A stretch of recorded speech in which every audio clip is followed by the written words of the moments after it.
Kepada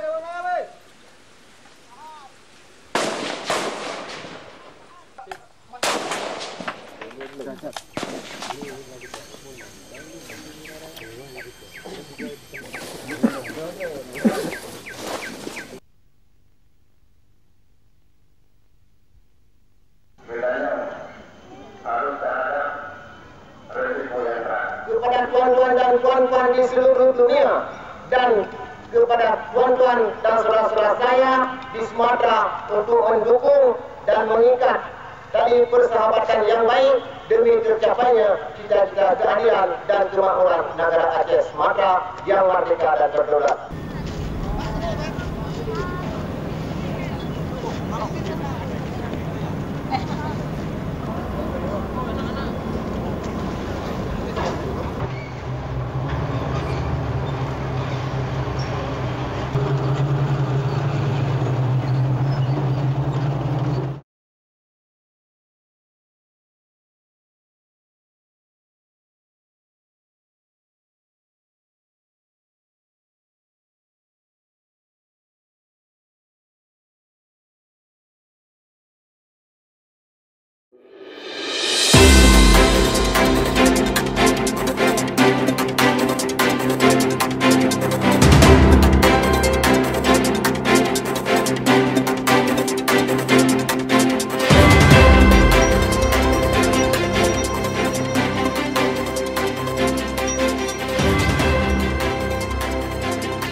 Morning folks, back again with me on today's morning news.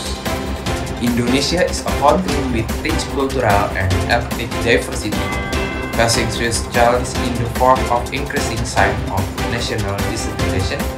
This issue has raised deep concern among the public as well as experts who are concerned about the future of this country.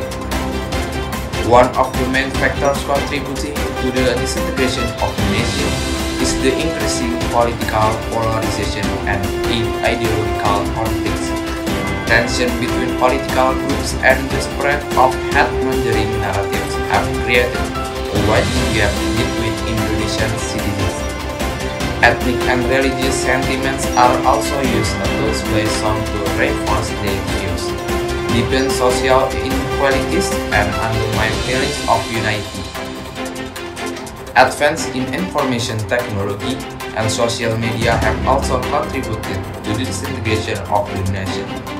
Despite their tremendous benefit in connecting people across the country, these platforms are often misused to spread hoax, fake news, and propaganda that exacerbate tension between groups.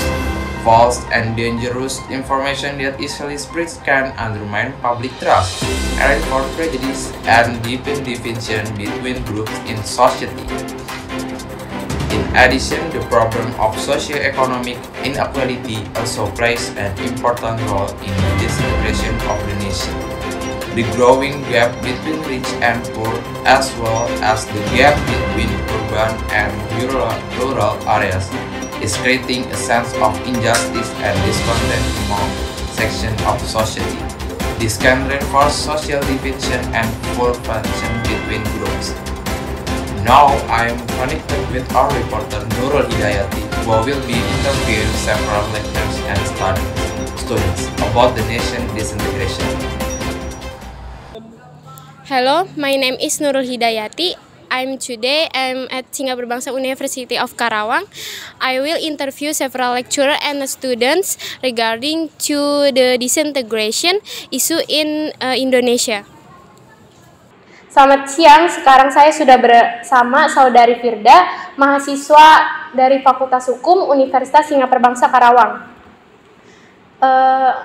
Di sini saya mau menanyakan beberapa hal terkait disintegrasi bangsa. Yang pertama nih, gimana sih melihat banyaknya kasus disintegrasi bangsa belakangan ini? Apa yang seharusnya dilakukan oleh anak muda untuk secara efektif memberantas atau sekiranya membasmi tindakan seperti ini lebih jauh lagi? Oke, baik. Jadi disintegrasi bangsa ini adalah salah satu perpecahan yang biasanya timbul baik dari negara lain maupun dari negara sendiri. Nah, disintegrasi bangsa ini terjadi karena biasanya kurangnya pemahaman dari esensi nilai Pancasila itu sendiri. Nah, jadi untuk seluruh masyarakat Indonesia diharapkan mampu memahami dari butir-butir yang terkandung dalam Pancasila, memahami dari nilai-nilai Pancasila tersebut, apakah esensinya, apakah kepentingannya, dan bagaimana pengaplikasiannya dalam kehidupan sehari-hari.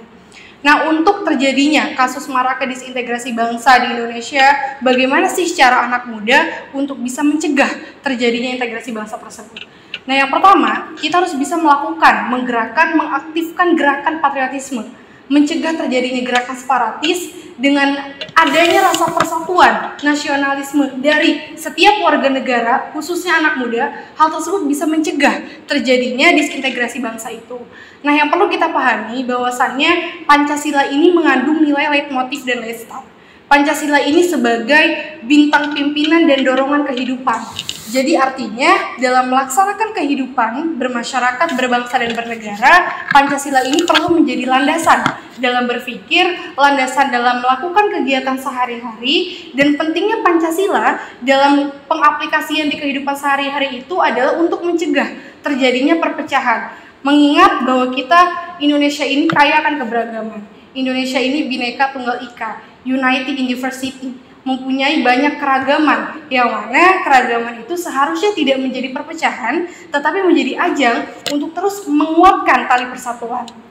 Mungkin itu.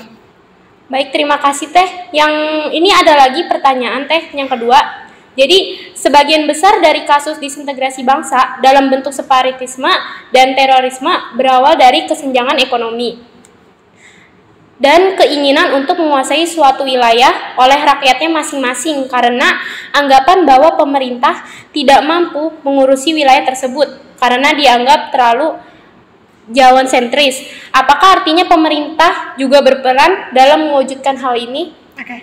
Baik, terkait gerakan separatisme dan terorisme itu bukan berarti pemerintah berperan dalam terjadinya gerakan tersebut.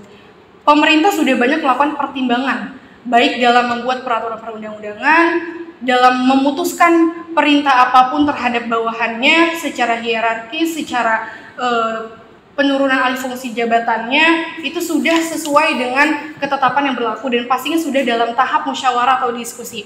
Nah, jadi bukan berarti dengan terjadinya maraknya gerakan separatis, terorisme itu artinya pemerintah turut berkontribusi atau andil, tapi itu terjadi karena beberapa masyarakat yang merasa adanya ketidakadilan dari hal-hal yang mereka anggap tidak menguntungkan untuk diri mereka. Jadi ditegaskan bahwasannya sudah pasti pemerintah tidak ikut andil dalam gerakan separatis atau terorisme, itu dikarenakan pemerintah sudah memuat banyak pertimbangan untuk memutuskan suatu hal-hal yang disahkan, dan juga terjadinya separatis atau terorisme itu perpecahan, disintegrasi bangsa dan lain sebagainya, itu pure menurut pendapat saya karena adanya rasa ketidakadilan, diskriminatif yang dirasakan oleh para warga masyarakat sehingga mereka merasa bahwa pemerintah ini turut andil dalam gerakan separatis atau terorisme. Tapi yang bisa kita lihat bahwasannya pemerintah baik dari pemerintah provinsi, kabupaten atau kota dan pemerintah yang mempunyai jabatan lainnya itu sudah pasti tidak urut andil atau ikut berkontribusi dalam terjadinya gerakan separatis, atau mungkin apabila pun itu terjadi itu hanya ada beberapa oknum saja yang mungkin memang turut andil dalam gerakan separatis atau terorisme.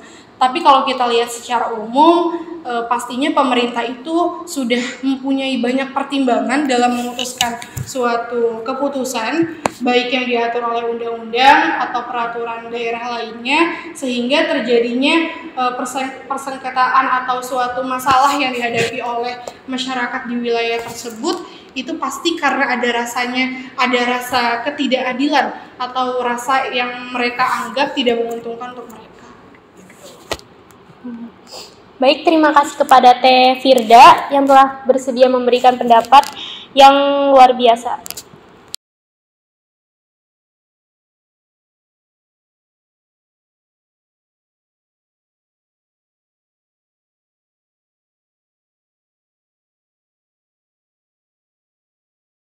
Mungkin lanjut ke pertanyaan ya Pak. Yang pertama ada banyak orang mengatakan bahwa Freeport adalah kunci utama pemberontakan Papua karena Australia.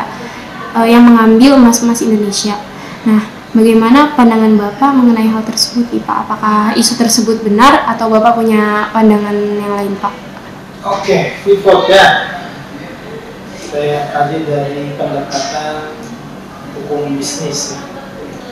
Karena Freeport merupakan perusahaan modal asing atau perusahaan asing yang bekerja sama dengan Indonesia melalui perjanjian joint venture patungan, kemudian pemerintah Indonesia melakukan hubungan G2G yang tujuannya untuk mendapatkan keuntungan. Tadi dikatakan apakah Freeport menjadi salah satu faktor ya perpecahan di Papua atau Indonesia pada umumnya.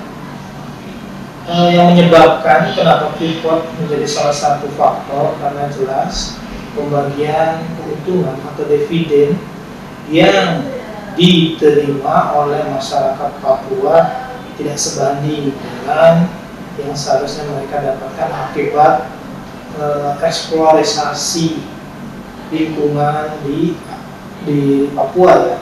Contohnya dampak lingkungan yang terjadi akibat dari kegiatan bisnis di Papua itu memang menjadi salah satu faktor kenapa kecemburuan sosial terutama masyarakat Papua ingin memerdekakan diri, karena seperti kita ketahui bahwa sumber daya alam di Papua memang menjadi salah satu faktor utama yang seharusnya menjadi potensi bagi daerah Papua itu sendiri. Tapi pada prakteknya hari ini kita bisa lihat sendiri, kalau dulu sebelum perpanjangan kontrak itu hanya mendapat sekitar 2% keuntungan dari emas yang diambil, hari ini naik sekitar 8-7%, tapi tetap saja menjadi nilai yang sangat jauh dari yang diharapkan. Mungkin itu menjadi salah satu faktor kenapa Papua ingin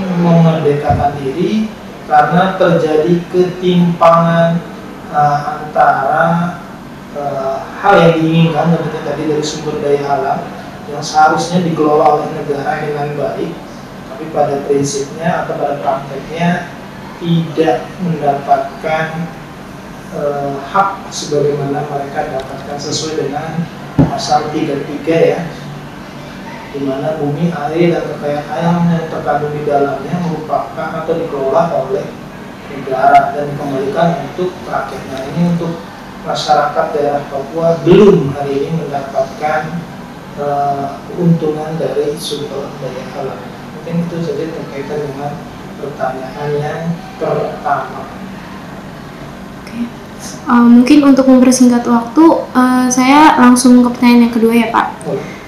Pertanyaan kedua, belakangan ini banyak yang membela Aceh untuk merdeka. Alasannya karena untuk melestarikan hukum Islam berjalan di Aceh dan mensejahterakan Aceh, karena anggapan bahwa Aceh sudah maju secara ekonomi tanpa campur tangan pemerintah pusat. Menurut Bapak, pembelaan terhadap Aceh tersebut adalah contoh perilaku disintegrasi bangsa atau kepedulian terhadap sesama bangsa manusia, Pak? Oke, ada anggapan ya, karena anggapan atau pendapat di mana Aceh dengan hukum Islamnya dianggap melakukan perpecahan atau tadi disintegrasi bangsa. Sesungguhnya Aceh sudah mendapatkan haknya, yaitu hak dari pengolahan daerah atau pemerintah daerah dengan hak eksklusif, maka diberikan daerah istimewa Nagoro Aceh Darussalam berdasarkan prinsip otonomi daerah, di mana Aceh bisa menyelenggarakan pemerintahan daerahnya terutama tadi dengan hukum Islam. Saya kira apabila tadi ada pendapat berkaitan dengan Aceh dengan hukum Islamnya dianggap sebagai salah satu faktor perpecahan bangsa, itu hanya sebagian kecil saja oknum yang memanfaatkan kondisi Aceh dengan masa lalunya. Seperti kita ketahui dulu ada namanya GAM, Gerakan Aceh Merdeka, yang pada prinsipnya mereka ingin dapat menyelenggarakan pemerintahnya sesuai dengan hukum yang berasal dari kebiasaan atau yang kita kenal dengan living law, hukum yang tumbuh dan berkembang di mana di Aceh itu berada, yaitu adalah hukum Islam. Makanya di Aceh diberikan daerah kekhususan untuk penyelenggaraan pemerintahan daerah. Nah, saya kira itu sudah sejalan dengan Undang-Undang Dasar 1945, di mana hak tersebut boleh diberikan oleh negara sepanjang tadi untuk memajukan perekonomian, memajukan masyarakat dan lain-lain, sepanjang tidak ingin melepaskan diri dari negara Republik Indonesia. Jadi sekali lagi berkaitan dengan beberapa hukum Islam di Aceh, saya kira itu bukan termasuk dari kategori perpecahan bangsa. Justru itu menjadi kesatuan atau pemersatu bangsa yang menjadi local wisdom, di mana di Indonesia ada suatu daerah yang menerapkan prinsip-prinsip hukum Islam dalam kegiatan kesehariannya atau dalam praktek kehidupan bermasyarakat. Adapun ada yang memanfaatkan, itu saya kira oknum atau golongan-golongan tertentu yang ingin memecah belah Indonesia saja dengan unsur syarat membawa agama. Mungkin itu yang bisa saya sampaikan berkaitan dengan disintegrasi bangsa di daerah Aceh dan Papua tadi. Those are interview regarding to the disintegration of the nation from several lecturer and also students at Singapura Bangsa University of Karawang. I returned it to Rocky. Thank you. Well, what a nation we live in. There are so many cases about disintegration of Indonesia nowadays. So, talking about the disintegration of this nation, I once heard about the Acehnis liberation movement in Sumatra. Have you heard about that? Sounds hard. What is it about? Yeah, what is it? Well, let me tell you. So, it started from a tremendous amount of conflict happens in Aceh, coming from a lot of recent argument about Islamic Sharia law in Indonesia. Other than that, Acehnis people were also disappointed with the central government of Indonesia regarding to the distribution of national resources to Aceh and the increasing number of settled foreigners from the Javanese island.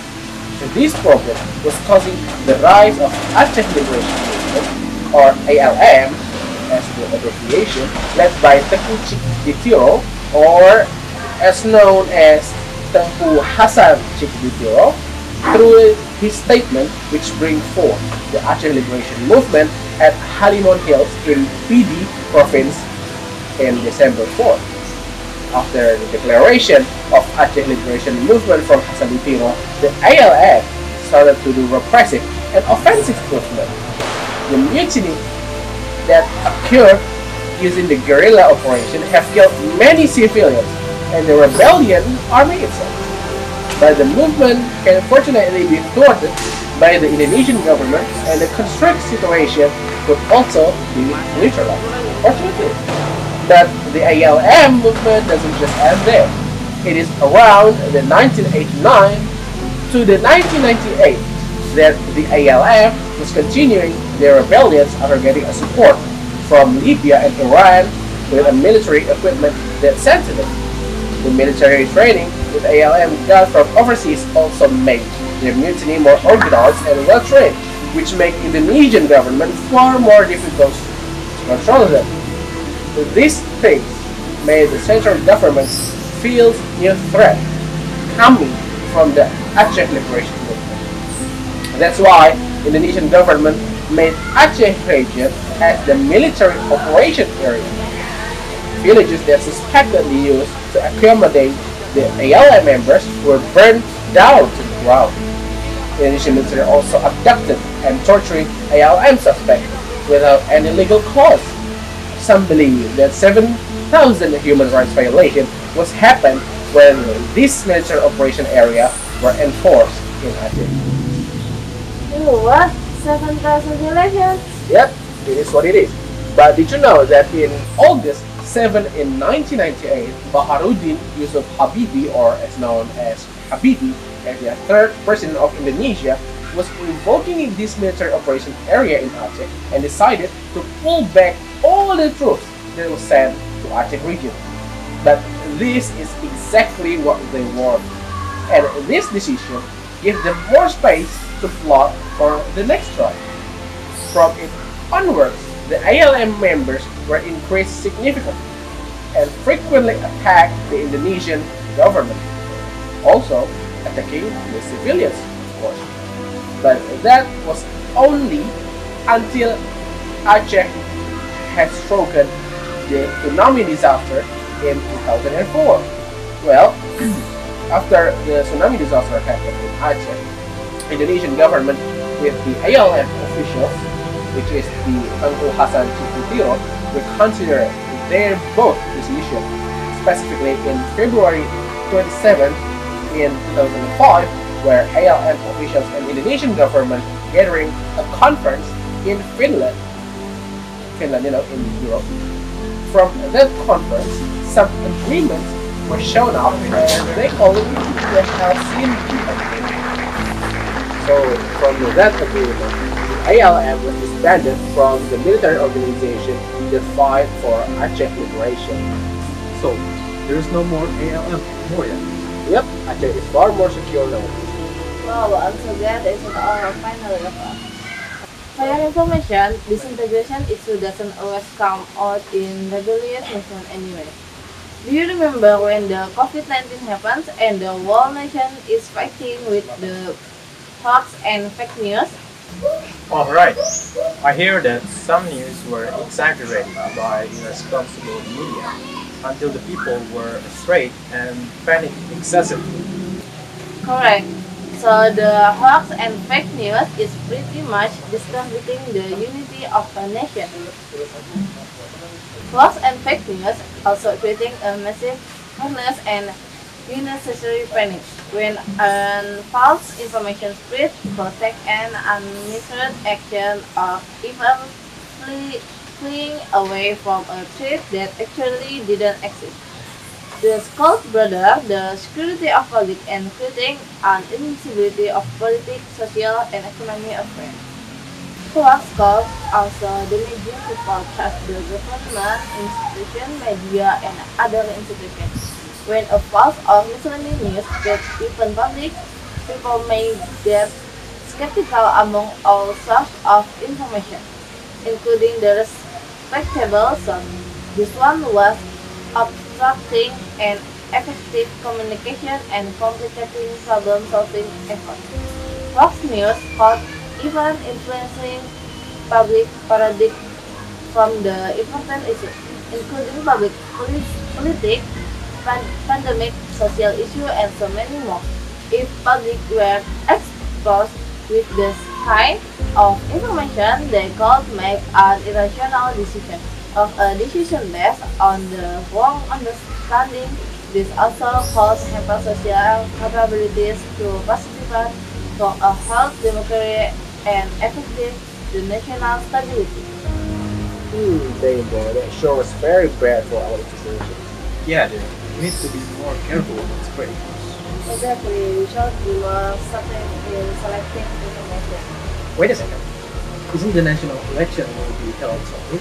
I think that could be the reason when the national disintegration didn't match well. Well, because you now mention it, sometimes people who couldn't accept the result of their losing side would make this thing happen. And also, to the winning side that doesn't want to be lose in the next election could also spread hoaxes, fake news, and so on. So, what a confusing word we live in right now, right? Exactly.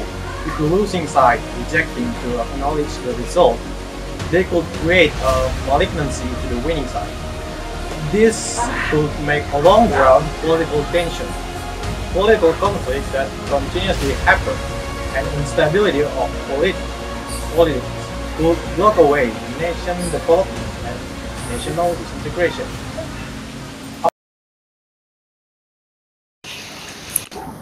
From the video, you see that upload many messages can get sorted in Indonesia can avoid national disintegration.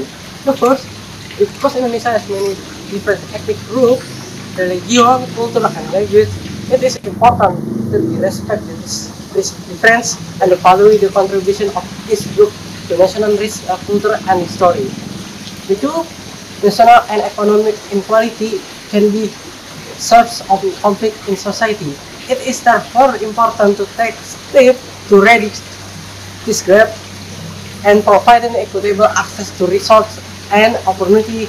Government and community must work together to create policies that promote the social inclusion and equitable economic growth. The three, upholding justice and the rule of the law. Because these are the many principles in building the stable society, everyone must be treated fair and the law must be enforced indiscriminately. This helps the create trust and confidence in the system, as well encourage active participation in the country development. The fourth and last is don't spread and don't be easily influenced by hoax news. Even though if look at this is my problem, hoax have a very negative impact to creating national disintegration.